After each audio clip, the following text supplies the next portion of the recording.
هغه سم نیمه د ښځو صدقه ده.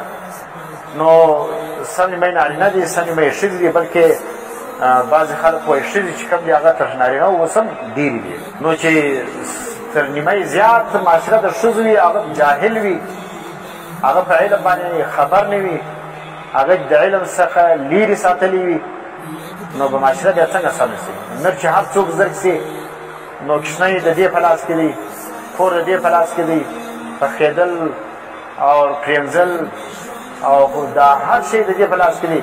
نو کپړه پرېمځي صفا یې نه پرېمځي، سالون پخوي صفا یې نه پخوي، او اوبه د راکې په دا نه پوهېږي دا په دا چش مردارېږي. نو تا چې په ښځه باندې علم نه دی کړی، دا به حلال و حرام څه وپېژني بیا؟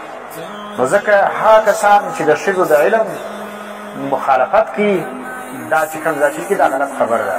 ځکه قرآن چې دی هغه څه فرمایي؟ یا ایها الناس، ګوره خطاب خالي نارینهو ته نه دی، دا نه کوم نه دی چې یا ایها الرجال، ای نارینهو تاسو چې کوم دی هغه د الله څخه وبېرېږئ. نه ده، ای انسانانو تاسو وبېرېږئ. انسان کې نرم داخل دی، ښځه هم داخله ده. او دا واتقوا الله، حکم د تقوا چې راغلی دی دا چا لره داخل ده، هو شامل دی، نر او ښځې دواړه لره شامل دي. او بیا چې دا فرمایلی دی چې تاسو یو د بل څه سوال کوئ او دا رحمونه رشتهداران یې مه کاټوئ، نو دا خالي نارینهو ته خو نه وایي، دا خو ښځو ته هم وایي. نو علم چې کوم یې د ښځو دپاره لکه څنګه چې نبي علیه اسلام فرمایلی دي چې دغه علم چې کوم دی دا فرض دی علی کل مسلمین، پر هر مسلمان باندې. نو مسلمان نر هم دی، ښځه هم ده. نو اوس بعضې خلک چې د اسلام په نامه باندې د ښځو د تعلیم مخالفت کوي، وایي ښځه به نه راوځي. نو ښځه چې په مارکېټ کې ګرځي دی خوا نه په بدوي، ښځې په بازار کې ګرځي خوا نه په بدوي، ښځې چې زیارتونه ځي دی خوا نه په بدوي، ښځې چې په ګلیانو کې په لڅ مخ ګرځي، په ودو کې ډانسونه کوي، ویډیو جوړېږي. په مارکېټو کې خلک چې کوم دي هغه والي او دغه چې کوم دي په ګلیانو پنجابونو ورپښو کوي، په دا باندې خوا نه بدوي. چې مدرسې لره په برکه او په پرده کې راځي او سبق علم فرض یې زده کوي، هغه لمونځ چې 5 وخته پر دې فرض دی هغه لمونځ یې زده کوي، زکات یې زده کوي، د پردې احکامات یې زده کوي، د کور د بچانو او دا رقم د سړي احکامات. ځکه ښځه چې کوم ده هغه ګوره واده راځي، سړی به وي، بچان به وي، کور به وي، خواښه به وي، خسر به وي، دا خو ګډ احکامات لري. حلال راځي، حرام راځي، کپړې پرېږدل څنګه کېږي، په کوم اوبو باندې پرېږدي، په چیش باندې حلال دي، په چیش باندې مردار دي، دا دې ورښولي نه دي.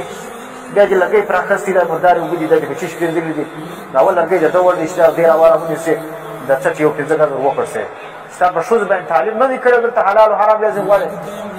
دا چې څوک دا چې کم کسان د ښځو د تعلیم مخالفت کوي، دا د قرآن دښمنان دي اصل کې. قرآن چې کوم حکم کړی دی، قرآن کې یو ځای، په حدیثو کې یو ځای، په فقه کې یو ځای دا نهته چې د ښځې تعلیم نه کوي. نو قرآن و سنت او فقه او زموږ علما چې کوم دي دا چې دا پر دې باندې اتفاق وي چې ښځې دپاره تعلیم دومره قدر تعلیم چې دا 24 ګنټې زندګي دا پکې تېره کړي. ضروري نه چې دا د مفتي جوړه شي، دا د یو غټه عالمه جوړه شي، دا دومره قدر علم پر دې باندې فرض دی، لازم دی. اوس لمونځ کوي، د لمانځه احکامات به دا زده کوي، کتاب الصلات به دا زده کوي. که مالداره وله پیسې درلودلې، نو دا به بیا کتاب الزکات ښه وایي، دا مسلې به پرې زده کوي. او حیض چې کوم دی دا خو د ښځې سره تعلق لري، د هر ښځې سره کتاب الحیض به پرې زده کوي، کتاب النفاس به پرې زده کوي. نکاح سره تعلق لري، د نکاح مسایل به پرې زده کوي، طلاق مسایل به زده کوي، په کوم شي باندې زه طلاق کېږم، په کوم شي باندې نه طلاق کېږم، خلع څه ته وایي. بینې دا مسایل به دا ټول د دې د ژوند سره تعلق لري. دا رقم بیا چې کوم د تقوا ده، د زړه صفایي په چیش باندې راځي، حسد دی، کین دی، بغض دی، غیبت دی، دا ګل شان څه به دا ځان ګوري. نو دا چې خالي علم نه دی زده کړي، یو ښځې ته معلوم نه وي، او بیا وایي موږ دا غیبت دونه ګناه لري، فلانې دونه ګناه لري، او ښورې دې نه دی، به دا نه پوهېږي چې غیبت څه ته وایي، هغه په دا نه پوهېږي چې حسد څه ته وایي، او بیا وایي چې دا به ځي جهنم لره. نو ګوره زموږ د اکابر علمای دیوبند هغو لار دا ده چې ښځو دپاره تعلیم لازم دی، دا فرض دی، دا دې کوي دومره قدر تعلیم چې هغه به دا د خپل 24 ګنټې زندګي دا د شریعت مطابق طریقو. د ښځو تعلیم چې کوم دا ضروري دی چې هر څوک یې مخالفت کوي، چې په هر نامه باندې مخالفت کوي، دا غلط کار کوي.